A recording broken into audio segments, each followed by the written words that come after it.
네. 지금 이 김영숙 교수한테 289억짜리 R&D 예산을 줄 때 이거 네. 무용 전문가가 과연 할 수 있겠냐? 당연히 그런 의문이나 의혹 이거 네. 저기 부적합한 거 아니냐라는 얘기가 나왔고 그런데 그게 이제 안 받아들여지고 어찌됐건 평가를 해서 그쪽으로 289억이 갔어요. 네. 이런 경우가 왕왕 있습니까? 저희가 잘 몰라서 그러는데 어떻습니까? 비전공자가 그런 그 과제를 수주한다는 건 사실 거의 불가능합니다. 거의 그래요? 예, 불가능하고 지금 이제 보면 팀이 좋다고 하니까 뭐 네이버 팀이나 이런 쪽이 원래 그쪽 전문이니까 작업 책임자가 비전공자인 경우는 사실 거의 어렵다고 보시면 돼요. 저는 그렇게 알고 있고 그렇게 되어 있으니까. 예. 그래서 이제 뭔가 만약에 이제 뭐 연구재단이 뭐 자신들이 그걸 알아서 하기에는 자기 책임을 질 수가 없는 사람들이니까 만약에 뭐 지시가 내려오거나 뭐 이렇게 했으면은 그게 따라서 그렇게 했을 수는 있다라고 보고 있습니다. 예. 그 선정 평가표를 보면 뭐 여러 가지 부분들이 있는데 그 중에서 가장 높은 비율을 차지하는 게 책임 연구자에 대한 자질 문제가 그렇습니다. 25%로 가장 네. 높았었거든요. 근데 김영숙 교수 같은 경우는 무용 전공에 그 관련 학위라든가 그다음에 연구 실적이 그렇죠. 전혀 없었거든요. 그래서 그 심사위원들이 이게 각자 점수표를 주기 전에 총괄 회의를 한답니다. 이거에 대해서. 그런데 그 9명의 심사위원 전원이 과연 무용전공 교수가 이거를 해낼 수 있을까? 라고 전부 다 걱정을 했답니다. 그런데 어찌됐건 결과는 네. 지금 김영숙 교수한테 가서 이게 진짜 황당한 상황인데 지금 최 기자님이 취재한 내용을 보면 그래서 사업을 일단 맡겨서 팀이 좋다는 이유로 삼성의료원, 네이버 뭐 이런 데가 들어와서 팀이 좋다는 이유로 맡겼는데 중간 평가를 하지 않습니까? 이게 이제 4년짜리 프로젝트인데 중간중간 매년 평가를 하게 됩니다. 네.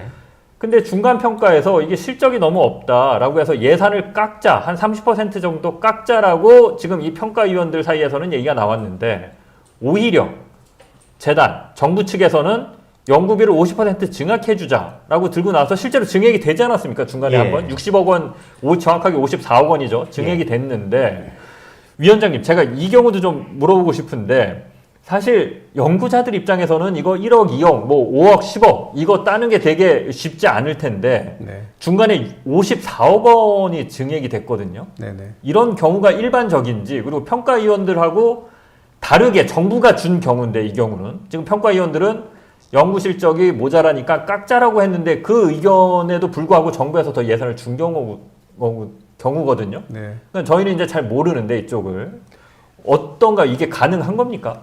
일단 이제 중간 평가를 이제 최종 결과를 내겠죠. 예. 최종 결과를 낼 텐데 이제 중간에서 평가위원들은 뭐 자기들의 그 뭐 양심이나 실질적인 객관적 기준에 따라서 평가를 해서 삭감을 하는 게 적합하다라고 했는데 이제 그 최종 결과를 쓰기 전에 이제 연구재단에서는 정액하는 걸로 가져온 거잖아요. 네. 그렇게 된 거니까 뭐 평가위원들의 평가하고는 별도로 최종 결과가 내려졌다라고 봐야 되겠죠. 그러면 이제 그걸 어떻게 볼 거냐는 뭐 결과 자체는 이제 정액하는 걸로 나왔으니까 한데 실질적으로 평가위원들이 어떻게 평가했느냐를 지금 조사를 하신 거니까 그걸 본다 그러면 이제 그 사이에서 인위적인 뭐 정액이 있었다라고밖에 볼 수 없는 거죠.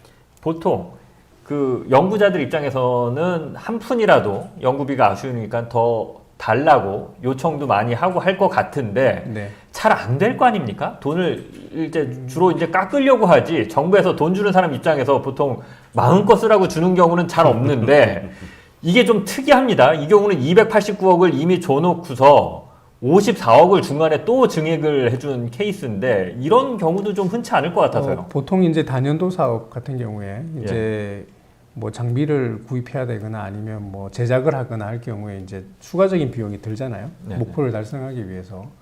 근데 이제 그런 경우가 아닌 경우는 그 예정되어 있는 예산대로 집행을 합니다. 그러다가 이제 못할 경우는 이제 삭감을 하는 거죠. 왜냐하면 그렇죠. 목표로 한 걸 도저히 달성할 수 없다라고 보기 때문에 삭감을 하는 건데 정액을 하는 경우는 그렇게 많은 경우는 아니라고 보고 있습니다. 근데 이제 평가위원들이 삭감을 하라고 했는데 정액을 했다는 거는 좀 문제가 좀 있어 보입니다. 그러니까 이제 이 부분 같은 경우는 이제 계획표가 있지 않습니까? 연구 계획에 따라서 얼마나 계획을 진척을 했는지 따져보니까 첫 해에 그 계획보다는 한 30-40% 정도밖에 이루어지지 않았답니다. 그래서 연구가 미진했기 때문에 그 심사위원 같은 경우는 페널티를 줘야 된다. 그래서 30% 정도 연구비를 깎으려고 다들 의견을 제시를 했는데 연구재단에서 이거 지금 예산이 또 내려왔기 때문에 증액을 해야 됩니다라고 이렇게 얘기를 해서 그 심사위원들도 전부 다 황당했다고 합니다. 그래서 저도 한번 여쭤봤거든요. 그 심사위원한테 그럼 이런 경우가 있었습니까? 했더니 처음 있었다고. 예. 보통은 아까 말씀하신 대로 깎는 게 일반적이고 그렇죠. 심지어 더 나쁘다고 싶으면 그 연구를 취소해서 뺏어가는 수도 있다고 합니다. 지금 최 기자님 설명을 들어보니까 위에서 이미 정부 차원에서 그러면 김영숙 교수를 밀어주기로 하고 김영숙 교수가 쓸 수 있는 예산을 추가로 배정해서 지금 증액을 해주려고 위에서 내려왔다는 얘기 아닙니까? 그러니까 그렇죠. 이거를 깎을 경우 이 예산은 없어지는 거니까 예. 줘야 된다 지금 예. 김영숙 교수한테 줘야 된다 이 무조건 얘기인데요. 줘야 되는 돈입니다. 예. 참 심사 예. 결과하고는 아무런 상관없이 줘야 된다고 약속이 돼 있었기 때문에 그런 결과가 지금 나온 거죠. 자, 도대체 이런 결정을 누가 할 수 있는지 이게 50억 원이 넘는 돈인데 한 연구자한테 이렇게 50억 원 넘는 거를 증액해서 밀어줄 수 있는 결정을 할 수 있는 사람이 누군지 참 궁금하고 이게 지금 검찰이나 경찰이 제 역할을 못해서 그런데 사실 이 정도 되면 이제 수사기관이 나서서 수사를 할 만한 부분이라고 생각하는데 지금 현재로서는 이제 그걸 기대하기는 어려운 상황이죠. 근데 예. 약간 힌트가 있었습니다. 그거에 대해서 왜 증액을 하냐 이렇게 해서 심사위원들이 연구재단 측 관계자한테 물었는데 처음엔 답을 못했답니다. 왜냐면 할 말이 없죠. 위에서 이제 이미 그렇게 내려왔기 때문에 그렇게만 해주십사 하고 계속 요청만 했고 어쩔 수 없이 이제 그걸 들어주는 과정에서 다들 느꼈답니다. 김영숙 교수가 정부 플랫폼 디지털 플랫폼 위원회 위원이었기 때문에 줬다라는 내용이 이렇게 싹 소문이 돈 거죠. 그러면은 저희들이 누누이 이제 방송을 했지만 디풀정의 위원장이 누구입니까? 예, 예. 예. 대충 김창경 감이 교수죠. 예, 예. 감이 잡히시죠. 어디서 어떻게 내려왔든지. 예. 제가 잠깐 여러분들 설명을 드리면 김영숙 교수는 윤석열 정부 들어서서 굉장히 요직에 이제 물망에 오릅니다.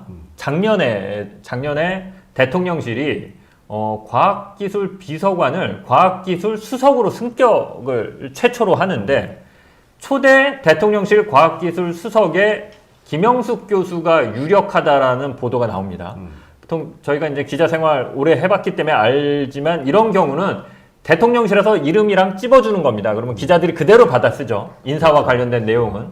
그러니까 이건 대통령실에서 실제로 과학기술 수석을 무용을 전공한 김영숙 교수를 앉히려고 유력하게 검토를 했는데 무슨 이유에선가 최종 단계에서 이제 결정은 하지 않았던 거고요.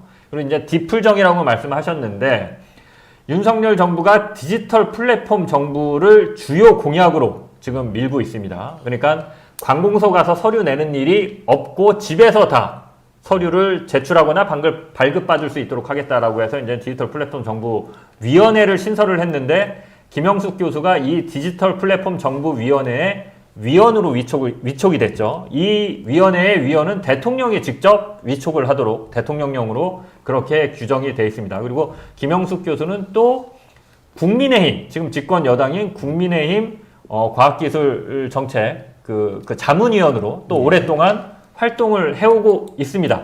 그러니까 사실 이런 뭔가 이 정권과 연이 닿아 있고 이런 것 때문에 지금 예산을 주려고 하는 거고 또 이게 이제 여사님 예산이라는 그렇죠. 마음 건강, 예, 마음 건강 예, 예산. 이런 예산인.